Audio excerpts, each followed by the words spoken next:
Today, I'll be moderating a panel that features a few Google Interns, which is super exciting, and each of them are from different technical programs. My name is Julia, and I am a Tech University Program Specialist, and so I manage the technical campus outreach at a few different Hispanic serving institutions across the country. Please note that we'll be covering 3 different intern programs today, but this list is definitely not exclusive. We also have business internships, specifically the BOLD program. Shout out to that program. I was super lucky enough to be a part of that one a few years ago. We have research, IT, etc. So be sure to check out google.com/students and set up a job alert to be notified for available internships and other opportunities for students. And then lastly, before we get started, I do want to acknowledge that we appreciate your patience and understanding as we continue to navigate this virtual work from home environment. It's not always the easiest thing to do, so we appreciate your patience. And in addition, we wanted to use this platform as an opportunity to continue to bring awareness and attention to racial justice. The good fight continues. We must never lose momentum, and we continue to stand in solidarity with our Black Plus teammates, Googlers, interns, and students around the world. With that said, let's kick off this intern panel. I would love to have all of our panelists introduce themselves. If everyone could tell me your name, where you're from, what school you go to, and a little bit about the intern program you're a part of this summer. Hi, I'm Mia, and I'm a second-time STEP intern on the Google Geo team, currently working on a restaurant recommender that recommends restaurants to users based on their personal preferences. The STEP program is pretty much a mini software engineering internship, except I get to collaborate with other interns instead of working alone. And this summer, I'm not actually working on a Google project, we're working on our own projects. My family's from the Dominican Republic, and I was born and raised in New York. Currently, I am a rising junior at Cornell University majoring in computer science. Outside of coding, I really enjoy supporting Black and Latina women and creating spaces for them. Hello, everyone. My name is Dante Gutierrez. I come from a rural community in Chihuahua, Mexico. I am a mechanical engineering senior student at the University of Texas at El Paso. As a mechanical engineering intern for Google this summer, I formed part of the Google Daydream team, designing and developing really exciting AR and VR hardware. For my project, I was tasked to develop from scratch a complete novel optical architecture that will one day, in the near future, become a revolutionary product. My workday involves designing mechanical components, communicating with vendors, testing products, presenting results to my team, and even producing some music with them. That's super cool, Dante. Hey, you guys. My name is Gabriela Garcia, and I'm currently an associate product management intern for the AR Beauty team. I'm originally from Colombia, but I was born and raised in Miami, which is honestly pretty much like being raised in South America. Right now, I'm a rising senior at MIT studying computer science and mechanical engineering. As an associate product management intern at Google, I work with my engineering, design, and business teams to launch products for our users. On the AR Beauty team, I've worked on improving user journeys, adding AR to YouTube ads, and helping our team support right-to-left languages like Arabic on our platforms. While every associate product management internship is unique, we all work on identifying user needs, brainstorming features and products to solve them, getting buy-in, and finally working with our teams to build and launch. Awesome. Thank you all so much for sharing a bit about your program. And as you can see, Google has several different internship programs for students depending on their skill sets and interests. All of your internships have been going on for the past several weeks now, if not months. So could everyone please just tell me a little bit about your favorite part of what your internship has offered so far? Dante, would you like to start? Of course, Julia. The intern orientation was beyond my expectations. Right after completing the onboarding process, my manager walked me through the team members and my responsibilities. I felt welcomed since immediately I was treated as a full-time employee, one of their own. I was invited to important meetings and assigned meaningful work. Even the first day, my team tasked me with improving their previous AR product design. They had already worked so hard on it for the past months, so it was a great honor to continue with their work. I was really excited to get started. My favorite part of the internship definitely has to be my team. AR Beauty is an early stage group at Google, which allows it to be really fast-paced, experimental, and constantly changing and evolving. I also think it's super cool to work on commercializing AR and helping YouTube beauty creators give their fans even better experiences. I love early stage product development because it forces you to be more creative and efficient and ensures that you're going to have significant impact during your internship. 12 weeks is a long time in startup-y teams. My favorite part of the internship has definitely been the people. Google pretty much has an internal search engine where you can look through all of the different people who are employed here, and I've been using that to reach out to people and teams that really interest me. Now that my internship is ending and I want to apply for the APM program that Gabby's in, I've been using this search engine to look through people who have had the roles I want, and I've been reaching out to them for mock interviews and general career advice. Everyone has been so welcoming and helpful.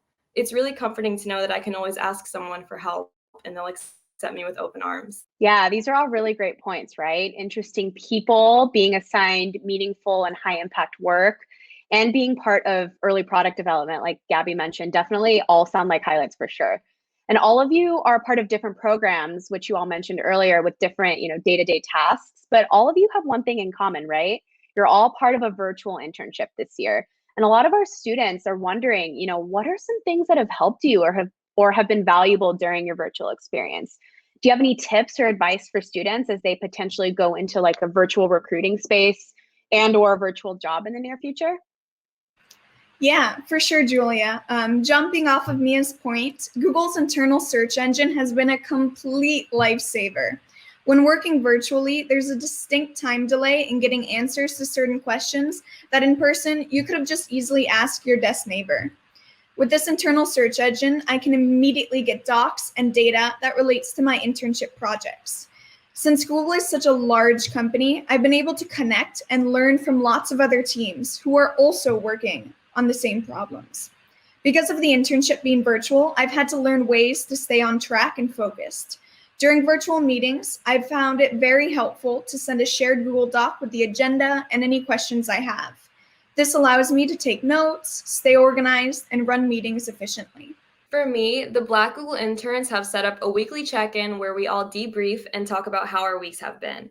This has been a really important space for me, especially considering everything that's been going on with the Black Lives Matter movement since my internship has started.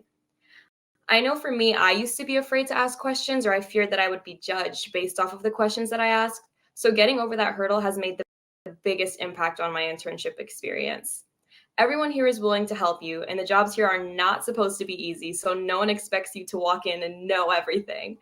I have asked so many people I've never met or spoken to before for mock interviews, career advice, and resume reviews, and those experiences have been so valuable. Amazing. Don't be afraid to bother your manager and teammates with silly questions. It is better to be safe than sorry. As Mia mentioned, your team will be more than happy to assist you. Also, have a handy notebook and write down your goals for each day. It is easy to get distracted at home, so having a plan is essential to get your work done. Also, don't feel like you have to work continuously for a long time. It is more efficient to take breaks and walk around the house. As for preparing for a virtual recurring space, one advice is to keep your media updated by sharing your passions online, such as a DIY project that inspired you. Include details on what you learned. Lastly, one thing that has helped me is that I made it a goal to every other week reach out and connect with people whose role I found inspiring. I would generally send a message over LinkedIn or email telling them a little bit about myself and asking about what excites them the most of their jobs. Not only has this pushed me out of my comfort zone, but it has brought me new friends and even employment opportunities. Thank you all so much for sharing. This is such great advice. I think especially what has worked well for you during your virtual internship so far. And I think it'll be really useful given this new virtual space that a lot of us are immersed in right now for the first time. So let's switch gears for a moment and shift into talking about preparing for interviews now. We get this question, we get this topic more than any other topic whenever we go on campus or whenever we talk with students. And a lot of our students are curious what the actual process is like. And so do each of you mind sharing how you prepared for interviews and maybe a few topics, concepts, and or advice that helped you during the interview process? To prepare for my technical interviews, I contacted two of the most intimidating mechanical engineers in my network. They interview me in the spot without me preparing at all. These interviewers really broke my heart with their honest feedback. They showed me the concepts that I needed to study and practice. For instance, I found out that I had a hard time answering heat transfer questions applied to real life products, such as designing a thermal dissipation system for a laptop or phone, a very common interview question. To excel in an interview, you have to truly understand your weaknesses. Once you know them, you'll be able to better spend your time training. I recall watching teardown videos on YouTube every day since those interviews and trying to understand the different types of heat sinks, materials, geometries used for heat dissipation in products. That being said, practice a lot. You may memorize all the typical questions, but it won't be good enough until you start practicing the edge cases and the more challenging problems. Don't be afraid of making mistakes or even failing. It is part of the growing process, and it sometimes involves having your heart broken by a bad interview or silly mistake. Be creative with your answers and talk through your thought process. If you're stuck in a question, be honest with the interviewer. Only this way you will feel confident enough when the real interview comes. To study for the associate product management interviews, I used the Cracking the PM interview book. I mainly focused on the analytical estimation interview and the product design interview. For analytical problems, it's important to create an equation, break down each variable into different components, and then make sure to back up your guesstimates. For example, let's try to estimate how many dogs can sit in a school bus. I know it's a really weird question, but this is seriously what they ask us. So I know there's around 10 rows on each of the two sides of a school bus. Since dogs are pretty much smaller than kids, let's estimate that 4 dogs can sit in each row. So we get 10 times 2 times 4, which is around 80 dogs that can sit in a school bus. When working on product interviews, it's essential to focus on your users. Bring in any personal experience you have, put yourself in the mind of your customers, and don't be afraid to over-communicate when brainstorming.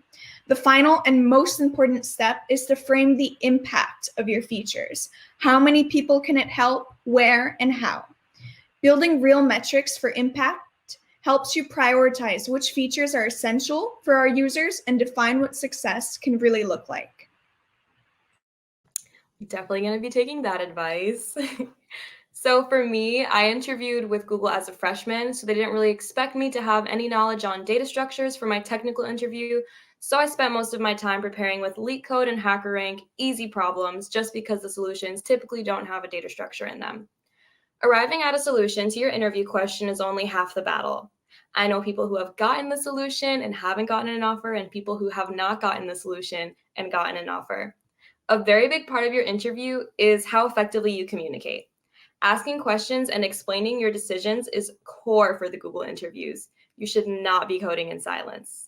Something I did to practice is whenever I was coding a LeetCode or HackerRank interview problem, I spoke out loud during the entire thing as if I was in a real interview. Going off of this, I also really recommend mock interviews. They're definitely the best way to practice, and do not be afraid to reach out to someone for a mock. Yeah, this is all super helpful. I think what you all mentioned, challenging yourself to do difficult problems, not being afraid to fail or to mess up, right? It's part of the process. And also, I think a big piece of it is communicating at every step of the way for the interview process, including the brainstorming phase. These are things that I tell students on campus all the time. So I think it's super true. And I also really loved all the examples that you all shared. And speaking of being on campus, our audience right now are a bunch of students that are in varying years in colleges and universities. And based on your own experience, what would you recommend that they do right now if they're interested in the types of roles that you have in the future? Super good question, Julia. So one of the cool things about product managers is that everyone has such diverse backgrounds and interests. But what really unites us is a desire for having more impact when building products. Taking project classes where you work in a team to create something from the ground up is great product management experience. When working in teams, take a leadership role and help drive product vision and execution.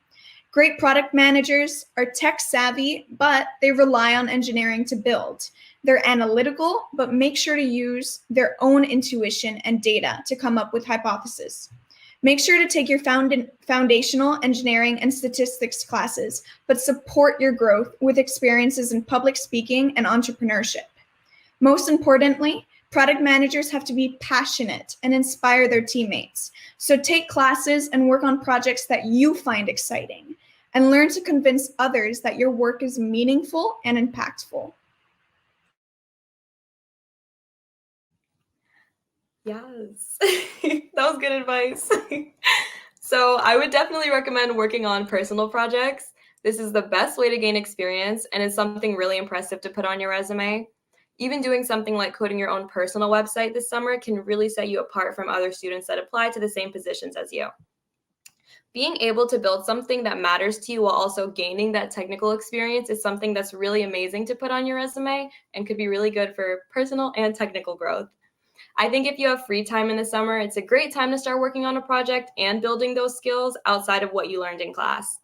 In my experience, I don't really use a lot of what I've learned in class at my job, so I would really recommend gaining this experience in personal projects. And working at Google, I feel like most of the time I'm just going online trying to like find things on Stack Overflow. So working on a personal project will definitely give you that experience as well. Great. So for me, actually learn, not memorize the material from your classes. Most interview questions are heavily based on the subjects you're taking right now. As a mechanical engineer, understand well your thermal, mechanics, and material classes. For instance, be prepared to explain with detail a stress strain curve for any common material. Also, don't be afraid to apply to any position, no matter your college year. Attend every single career fair and networking event. If you don't get an internship some summers, volunteer to do some research or even come up with a project of your own. For example, after my first year of college, all my applications got rejected. So I decided to build a functional jet engine with scrapyard parts, but just watching YouTube tutorials. Sharing this experience with my network landed me an internship the next year. Experiences such as learning to code, creating a cool app over the weekend, and even making a website can make a huge difference in your resume. Yeah, great advice. Yeah, I'm hearing from all of you that you don't need to just have an internship to get another internship, right? There are so many ways to learn and showcase technical and non-technical skills in many different ways outside of the traditional internship experience, whether it be classes, assignments, personal projects like you all mentioned, school competitions, hackathons, or even networking and learning more at school events or career fairs like Dante mentioned, right? All of these are important ways to showcase your experience and also learn more about what you might be interested in later on when it comes to an internship or a job. So let's move on to a different topic now. I think no panel is complete without discussing challenges, right? And I'd love to spend a few minutes talking about the biggest challenges that you faced during your internship this summer. Would anyone like to share? Yeah, so I can start this one off. I've had a really difficult time working from home because I fear that if my managers can't see me physically working at my desk, they may think that I'm slacking off. This has resulted in me not taking as many breaks as I should and putting pressure on myself to perform and keep up, which is definitely unhealthy and is something that I'm still struggling with, but working on. Even though I have gotten mainly positive feedback from my managers and a great midpoint evaluation, I still have these doubts in my mind that I'm not doing enough. And it's really just because of my imposter syndrome. Last summer, I was on a team of all men, and I really struggled with imposter syndrome, and this had a very major impact on me and my experience. Although your environment can be a very large factor fueling your imposter syndrome, the moment I realized that all of those insecurities were in my head is the day that I really got to take advantage of and celebrate my Google experience. I encourage everyone to really celebrate who they are and really believe that you are more than deserving of the amazing opportunities that come your way. I can actually jump in here. That's a really good point, Mia. And I think a lot of students and just people in general struggle with imposter syndrome, right? Especially if you're put in a new environment for the first time. And we've addressed this term, imposter syndrome, in both previous parts of our series. But in case you missed it, imposter syndrome is that feeling that you just don't belong or you're not qualified to be where you are, despite evidence of personal success. So just wanted to give a quick reminder. Thanks, Mia. Would anyone else like to share? Yes, for me, excluding a global pandemic and economic recession, I think my biggest challenge during the internship was communicating my ideas, issues, and feelings to their full extent.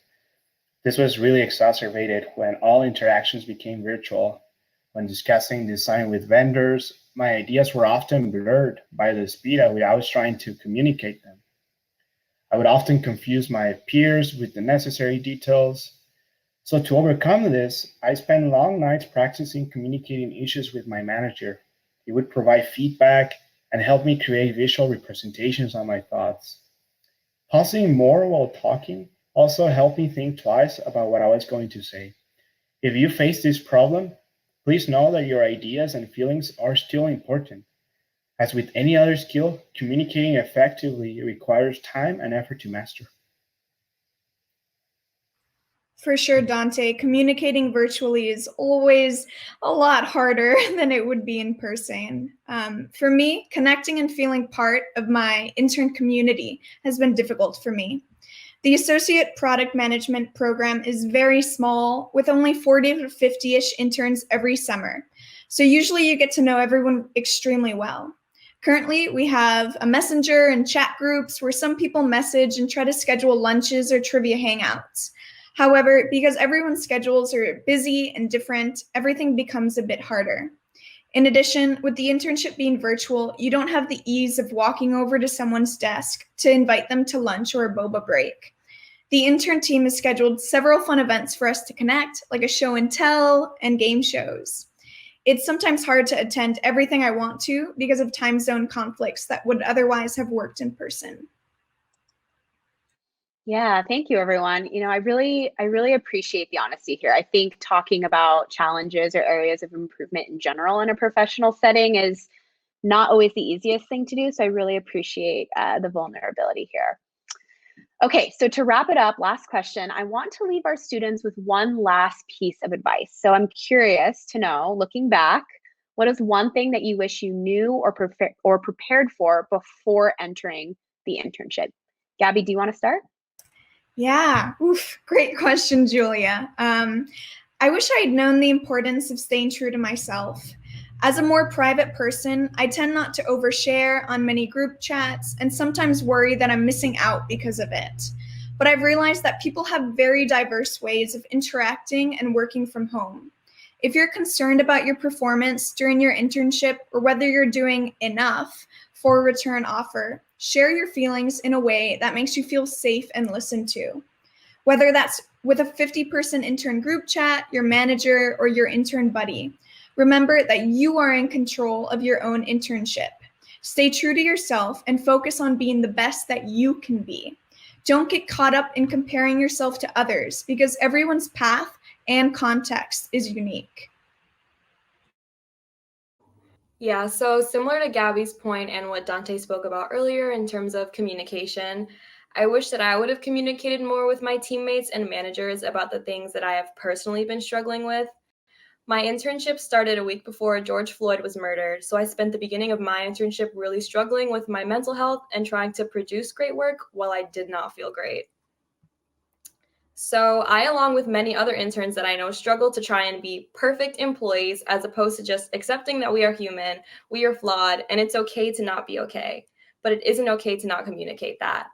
No one expects you to be perfect, and most people that I've interacted with at Google are extremely understanding. So don't be afraid to be yourself and have those dialogues with your managers and coworkers.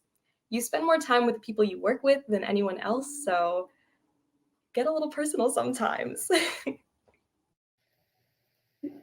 Yes, for me, I wish I knew that time flies. At the beginning of the internship, deadlines seem too far away to be considered important.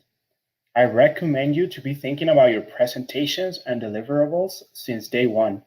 Keep a daily log where you can keep track of each small achievement. I also wish I would have dedicated more time to my personal life. Don't neglect your relationships nor your hobbies. Remember that you don't have to be perfect. Just give your best and have fun. In a blink of an eye, you will be saying goodbye to your manager and team. So make sure you take some time to build those connections. Take time off each day to be thankful and contemplate your life and happiness. I invite all of you to continue trying your best to succeed in your internships. Make sure you always remember the reason why you are doing this. Awesome. Always remember the reason why you're doing this. Yeah, this is all really great advice and a really, really good note to end on. So thank you all so much. And we really hope that this panel, this discussion, really helped you kind of get a good picture of what life as an intern is like at Google. Be sure to subscribe to the Google Students and Life at Google YouTube channels for more videos about working at Google. As always, keep an eye out on google.com/students this fall for roles that might be of interest to you. And we hope to see a lot of you join us for internships like these or for full-time roles in the near future. Take care, everyone. Thanks. See ya.